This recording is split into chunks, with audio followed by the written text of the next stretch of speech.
क्षेत्र में विश्वस्त, रेजिलिएंट और डाइवर्सिफाइड सप्लाई चेन्स विकसित करने के लिए प्रयत्न करने चाहिए।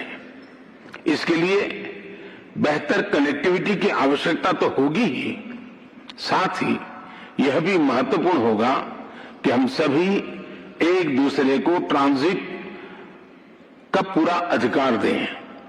एक्सेलेंसी, हम भारत को एक मैन्युफैक्चरिंग हब बनाने पर प्रगति कर रहे हैं। भारत का युवा और प्रतिभाशाली वर्कफोर्स को मैं स्वाभाविक रूप से कॉम्पिटिटिव बनाता है।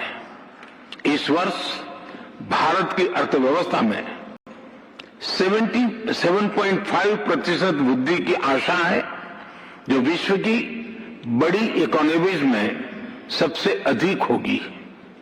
हमारे पीपल सेंट्रिक डेवलपमेंट मॉडल में टेक्नोलॉजी के उचित उपयोग पर भी बहुत फोकस दिया जा रहा है। हम प्रत्येक सेक्टर में इनोवेशन का समर्थन कर रहे हैं। आज भारत में 70,000 से अधिक स्टार्टअप्स हैं, जिनमें से 100 से अधिक यूनिकॉर्न है। हमारे ये अनुभव कई अन्य एससीओ सदस्यों के भी काम आ सकता है। इसी उद्देश्य से हम एक नए special working group on startups and innovation की स्थापना करके एससीओ के सदस्य देशों के साथ अपना अनुभव साझा करने के लिए तैयार है। एक्सेलेंसी, विश्व आज एक और बड़ी चुनौती का सामना कर रहा है और यह है हमारे नागरिकों की खाद्य सुरक्षा सुनिश्चित करना। इस समस्या का एक संभावित समाधान है मिलेट्स की खेती और उपभोग को बढ़ावा देना। मिलेट्स एक ऐसा सुपर फूड है जो न सिर्फ एससीओ देशों में बल्कि विश्व के कई भागों में हजारों सालों से उगाया जा रहा है और खाद्य संकट से निपटने के लिए एक पारंपरिक, पोषक और कम लागत वाला विकल्प है। वर्ष 2023 को UN international year of millets के रूप में मनाया जाएगा। हमें एससीओ के अंतर्गत एक मिलेट फूड फेस्टिवल के आयोजन पर विचार करना चाहिए। भारत आज विश्व के मेडिकल एंड वेलनेस टूरिज्म के लिए सबसे किफायती डेस्टिनेशन में से एक है। अप्रैल 2022 में गुजरात में WHO global centre for traditional medicine का उद्घाटन किया गया। पारंपरिक चिकित्सा के लिए यह WHO का पहला और एकमात्र ग्लोबल सेंटर होगा। हमें एससीओ देशों के बीच ट्रेडिशनल मेडिसिन पर सहयोग बढ़ाना चाहिए। इसके लिए भारत एक नए SCO working group on traditional medicine पर पहल लेगा। अपनी बात समाप्त करने से पहले मैं प्रेसिडेंट मिर्जियोयेव को आज की बैठक के उत्कृष्ट संचालन और उनके गर्मजोशी से भरे आतिथ्य के लिए फिर से धन्यवाद अदा करता हूं। बहुत बहुत धन्यवाद। समरकंद से आप देख रहे हैं प्रधानमंत्री नरेंद्र मोदी जो हैं वो ओपनिंग रिमार्क्स देते हुए एससीओ समिट में हिस्सा लेने के लिए प्रधानमंत्री नरेंद्र मोदी जो हैं वो समरकंद पहुंचे हैं।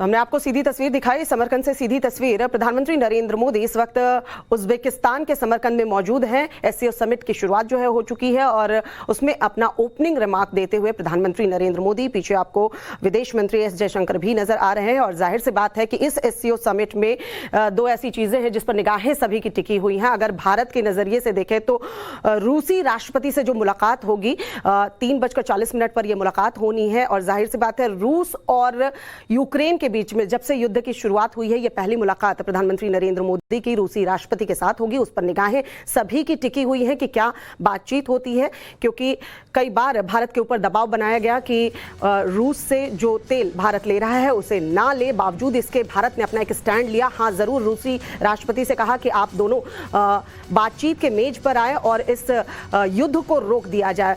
आज जब ये पहली मुलाकात होगी युद्ध शुरू होने के बाद, तो जाहिर सी बात है कि निगाहें सभी की टिकी होंगी कि क्या बातचीत होती है। हमारे सहयोगी अमित कुमार इस वक्त हमारे साथ जुड़ चुके हैं। अमित, एससीओ समिट में वो मुख्य बिंदु जिस पर निगाहें भारत की टिकी होंगी और भारत के नजरिए से कितना इंपॉर्टेंट है, ये जरा बताएं। देखिए, अभी एससीओ की बैठक में प्रधानमंत्री मोदी ने एक बड़ी बात कही कि करीब जो दुनिया की 40% आबादी है वो एससीओ देशों में है, और एससीओ देशों में जो जिस तरह से रिलेशन है, जिस तरह से आपस में सहयोग बढ़ेगा, उससे आप समझ सकते हैं कि 40% आबादी तक सीधा कनेक्शन होगा। एससीओ से जो दुनिया में एक माहौल जो है बदलेगा। भारत में उन्होंने कहा कि 70,000 से ज्यादा स्टार्टअप शुरू हुए हैं। उन्होंने ये इस बात का भी जिक्र किया कि आपसी सहयोग बढ़ाना चाहिए, क्योंकि ये एक सबसे महत्वपूर्ण चीज है। क्योंकि अगर आप देखिए तो जो यूक्रेन और रूस की जो लड़ाई थी उसके बाद ये पहली मुलाकात है, और उन्होंने इस बात को स्वीकार किया कि उस लड़ाई की वजह से कहीं ना कहीं जो एक सप्लाई चेन था उसमें फर्क पड़ा है, और इससे सारी दुनिया को जो है थोड़ी मुश्किल का दौर आया। हालांकि हर देश ने अपनी तरह से इससे निकलने की कोशिश की, लेकिन उन्होंने एक बात कही कि कैसे मैन्युफैक्चरिंग हब जो भारत है, भारत को एक मैन्युफैक्चरिंग हब की तरह बनाना चाहता है, आगे बढ़ रहा है। और इस तरह से आप सबसे बड़ी बात की उन्होंने ये भी कहा कि आपस में सहयोग बहुत जरूरी है। और मुझे लगता है कि ग्लोबल लीडर के तौर पर प्रधानमंत्री ने जब वहां पर अपना भाषण दिया तो वो सारी चीजें बात रखी कि कैसे भारत जो है इस समय जो एक तरह से खाद्य संकट से देश पूरी दुनिया है, क्योंकि सप्लाई चेन गड़बड़ हो गई है। बड़ी संख्या में गेहूं सप्लाई होता था पूरी दुनिया में यूक्रेन से। तो ऐसे में आपस में जो स्टार्टअप्स जो है उसको कैसे करना चाहिए, एससीओ में स्टार्टअप्स को बढ़ाना चाहिए। तो इस तरह से कई ऐसी बातें उन्होंने अपने अनुभव को भी साझा किया, और ये भी कहा कि जरूरी है, वक्त आ गया है कि जो खाद्य सुरक्षा है उसको इम्प्लीमेंट किया जाए पूरे जो अब करीब, क्योंकि अगर दुनिया की 40% आबादी अगर इन एससीओ कंट्रीज में है, बात तो है हमें तो देखने को मिलता है कि भारत किसी भी समिट में शामिल हो तो वो आपसी सहयोग की बात जरूर कहता है। और इस बार भी भारत के प्रधानमंत्री नरेंद्र मोदी ने वही कहा कि हम आपसी सहयोग अगर बढ़ाते हैं तो जो 40% आबादी है जो एससीओ के देशों के अंतर्गत आती है तो उनको डायरेक्ट फायदा पहुंचेगा। बहुत बहुत शुक्रिया अमित तमाम जानकारी के लिए।